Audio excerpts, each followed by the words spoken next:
Il y a quelques mois, nous avons vu avec Yvette Verret toutes les controverses qui pouvaient se cacher derrière une façade apparemment unanime et politiquement correcte du concept de développement durable. Donc le premier objectif qu'on a pour ces 2 journées, c'est de commencer à dépasser ces controverses, parce que du coup, pour mieux les comprendre, peut-être les dépasser, ça nécessite des approfondissements, des échanges, des discussions, des débats.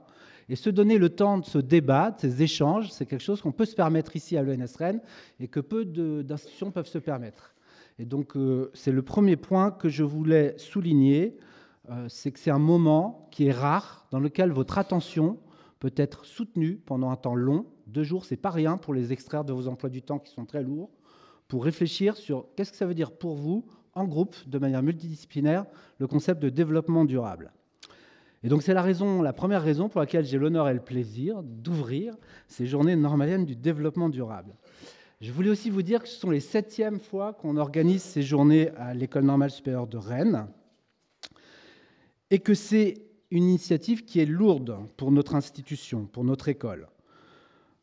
Elle est lourde pour l'école, mais elle est surtout lourde pour vous, parce que je pense que vous êtes la première génération à affronter, à l'échelle de la planète, tous les enjeux qui sont associés à ces problèmes de développement durable. Je voulais en souligner 3 notamment qui me semblent particulièrement importants. Le premier, je ne vais pas faire preuve d'originalité, c'est tous les impacts géopolitiques associés au réchauffement climatique, et notamment tous les mouvements de population que vous allez avoir de votre vivant et devoir affronter, et pour lesquels vous aurez sans doute à trouver des solutions. Le deuxième mouvement dont je veux parler, c'est naturellement l'accélération incroyable de la diminution de la biodiversité sur la planète, qu'on mesure et dont on ne mesure pas du tout les effets, tous les risques associés aujourd'hui. Et là aussi, de votre vivant, vous allez vivre ces choses-là, vous allez les affronter.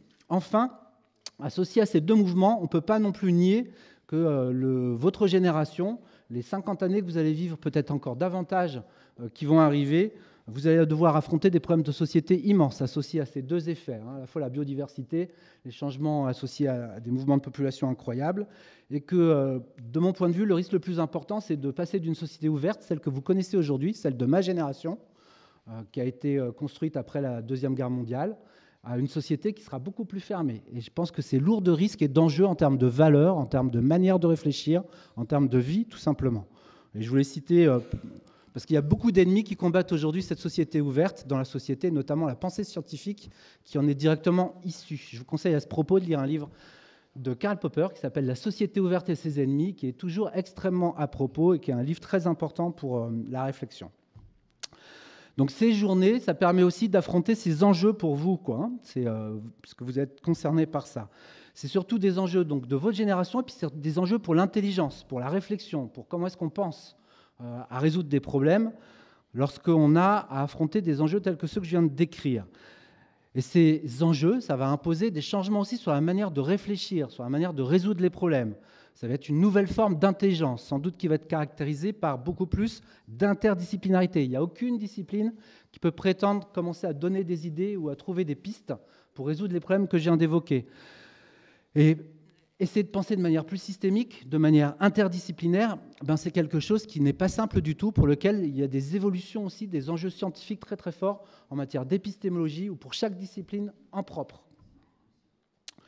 Je pense aussi que ce sont des questions qui ne se sont jamais posées et que ce n'est pas dans l'histoire qu'on trouvera des solutions. Quand on a affronté des enjeux tels que ceux que je viens de décrire à l'échelle de la planète, on n'a jamais fait ça avant. Et votre génération va affronter ça. Donc en substance, voilà les enjeux, voilà les défis que vous allez affronter pendant ces 2 journées. Alors bien sûr, avec beaucoup d'humilité, personne ne va vous demander de résoudre ces problèmes-là et de trouver des solutions tout de suite. Avec beaucoup d'humilité, avec beaucoup de simplicité, on vous propose juste de concentrer votre attention, ce qui est rare, sur ces questions. Et c'est l'équipe des journées normaliennes du développement durable qui vous propose, qui a créé ce programme pour faire cela avec vous, pas de manière abstraite, avec juste des conférences, par exemple. Donc ça me permet de les remercier, parce que ce n'est pas une équipe qui est individuelle, c'est toute une équipe d'enseignants des différents départements qui se regroupent, avec aussi tous les services de l'école pour proposer ces journées normaliennes du développement durable, et d'élèves, bien sûr, évidemment. Et je veux aussi profiter de ces quelques moments qui me sont accordés pour les remercier, puisqu'ils ils s'engagent beaucoup dans tous ces discours et dans toute cette organisation. Et je remercie notamment Bernard Multon, qui est l'inventeur de ces journées. Je le remercie aussi pour son infatigable capacité à animer ces journées dans le temps. Et je vais lui donner la parole pour vous présenter donc les 2 jours qu'on va consacrer à ces questions. Voilà, merci.